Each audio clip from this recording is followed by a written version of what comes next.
આપનું સ્વાગત છે। દસાડા પાટડી તાલુકાના અસરગ્રસ્ત ગામોમાં ફૂડ પેકેટ વિતરણ કરતા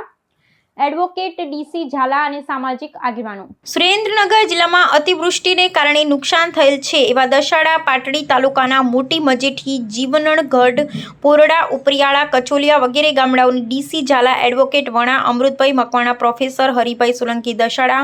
અમૃતભાઈ વાણિયા અખિયાણા, કચોલિયા તાલુકા સદસ્ય સવજીભાઈ મકવાણા તથા સામાજિક અગ્રણી બીકે પરમાર સાહેબ, ગિરીશભાઈ ચાવડા, નટુભાઈ પરમાર વગેરે નાઓએ અસરગ્રસ્ત ગામોની મુલાકાત લીધેલ અને અસરગ્રસ્ત અને જરૂરિયાતમંદ માણસોને ફૂડ પેકેટનું વિતરણ કરેલ તેમજ સામાજિક સંગઠનો, રાજકીય આગેવાનો તેમજ સરકારી તંત્રને અસરગ્રસ્ત લોકોને મદદ કરવા અપીલ કરેલ તેમજ વહીવટી તંત્ર અને કલેક્ટરને અસરગ્રસ્ત માણસોને કેશ ડોલ તેમજ પશુપાલકોને ઘાસચારો, ખેડૂતો તથા સામાન્ય વ્યક્તિને નુકસાનીનું સર્વે કરી વળતર આપવા માટેની રજૂઆત કરવાની ખાતરી આપેલ। આ વિસ્તારમાં હાલ પણ પાણી ભરાયેલ છે અને અમુક ગામો હાલ પણ સંપર્ક વિહોણા છે,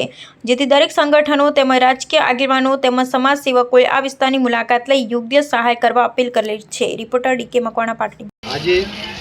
મજેઠી ગામના આગેવાનો, ભાઈઓ તથા બહેનોને હું મળ્યા પછી જે આ પૂરની પરિસ્થિતિમાં જે એમને નુકસાન થયું છે અને જે એમને હાલાકી ભોગવી છે એ બાબતનું પણ નિરીક્ષણ કર્યું તો અનેક વ્યક્તિઓના ઘરમાં 2-3 ફૂટ પાણી ભરાયા છે અને ભયંકર નુકસાન થયું છે। આ નુકસાન બાબતે મારી તેમજ આગેવાનોની સહાનુભૂતિ તો છે જ, સાથે સાથે હું આ વિસ્તારના અને જિલ્લાના સામાજિક આગેવાનો, ધાર્મિક આગેવાનો તેમજ રાજકીય આગેવાનોને પણ અપીલ કરું છું કે આ બધા વિસ્તારની મુલાકાત લે અને લીધા પછી જે લોકોની પરિસ્થિતિ છે એ પરિસ્થિતિને સમજી જાણી અને એનું આંકલન કરી આવતીકાલે અમે કલેક્ટરશ્રીને રજૂઆત કરવાના છીએ કે જે આ લોકોને નુકસાન કર્યું છે એમને કેશ ડોલ ચૂકવવામાં આવે। એમને પણ જે બીજું નુકસાન ગયું છે, કોઈ ઢોર ઢાકરનું, માલધારીને પણ ઢોર ઢાકરનું ગયું હશે તો ઢોર માટે ઘાસચારાની વ્યવસ્થા કરવામાં આવે। જે અહીંયા મારા જાણવા પ્રમાણે મજેઠીમાં 2 ડેપો છે, એમાં પણ ઘાસની વ્યવસ્થા કરવામાં આવે, એમાં દરેક સમાજના ઢોર ઢાકરને એમાં ઘાસ આપવામાં આવે। તેમજ જેમને મકાનોનું નુકસાન ગયું છે તે મકાનની પણ સહાય ચૂકવવામાં આવે એવી અમે ચોક્કસપણે અમે રજૂઆતો કરશું કલેક્ટરશ્રીને અને બનતા પ્રયત્નો બધા જ કરશું। કારણ કે આ વિસ્તાર એ ખારાપાટ આમ તો એક ખમીરવંતું કહેવાય, પણ જ્યારે આવો નુકસાનીનો, વરસાદનો, પવનનો, અગ્નિનો આવા જે નુકસાનો થતા હોય છે કે ગમે એવો માણસ હોય તો તૂટી જતો હોય છે, ત્યારે અમે આગેવાનોને આ બાબતે સહાય કરવાની, ફૂલ નહીં તો ફૂલની પાંખડીથી સહાય કરવાની, કારણ કે હું એકલો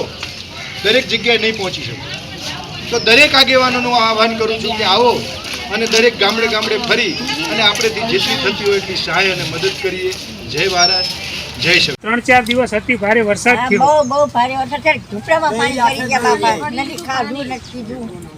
કરવાનું, બહુ ગોદરા અને અનાજ ને કશું યાદ ને અનાજ શું અનાજ જ નથી ને અનાજ જ નથી। નથી કશું નથી તમે સાચી કે તમારા મારા ઉભા થઈ જાવ મજૂરી ખાલી ખાવા પામી બાવો મજૂરી ચીમ કરી જઈએ કો વરસાદ પાણી મજૂરી ના છે કે બચારા ડીસી ઝાલા સાહેબ, તમે જોયું કે આ બહેનો જે પોતાની વાત રજૂ કરે છે, નહીં લાઈટ બાઈટ કશું નહીં, અંધારે હાવ પડ્યા બધું જોઈને આયા, કઈ સગવડ નથી બાપા, બધા હાવ નિરાધાર જ પડ્યા છીએ અમે તો અહીંયા। તંત્રને આપણે રજૂઆત કરીએ છીએ કે આ વિસ્તારના આ ગરીબ અને મજૂરી ઉપર જેનો નિર્ભાવ ચાલે છે એવા વ્યક્તિઓ આ વિસ્તારમાં રહે છે, તો તંત્રને આપણે કહીએ છીએ કે હાલ એ લોકો મજૂરી ઉપર પોતાનું જીવન ચલાવે છે, હાલ મજૂરી બંધ છે 1 અઠવાડિયાથી, તો આ લોકોને કેશ ડોલ દ્વારા એમના આર્થિક સહયોગ કરે અને એ લોકોએ અઠવાડિયાથી જે લોકોએ ખાવાનું પણ એમનું પલળી ગયું હોવાથી અત્યારે હાલ એ 3-4 દિવસથી આ લોકો ભૂખ્યા છે, તો તંત્રને આપણે રજૂઆત કરીએ છીએ કે આ લોકોનો અનાજ અને કેશ ડોલ આપે એવી અમારી નમ્ર વિનંતી છે। આવા ન્યૂઝ જોવા માટે સાબર આવાજ યુટ્યુબ ચેનલને સબસ્ક્રાઇબ કરો અને લાઇક કરો, જેથી હવે પછીના દરેક સમાચાર સબસ્ક્રાઇબ કરેલા હશે તેઓને નવા સમાચારની માહિતી મળી જશે।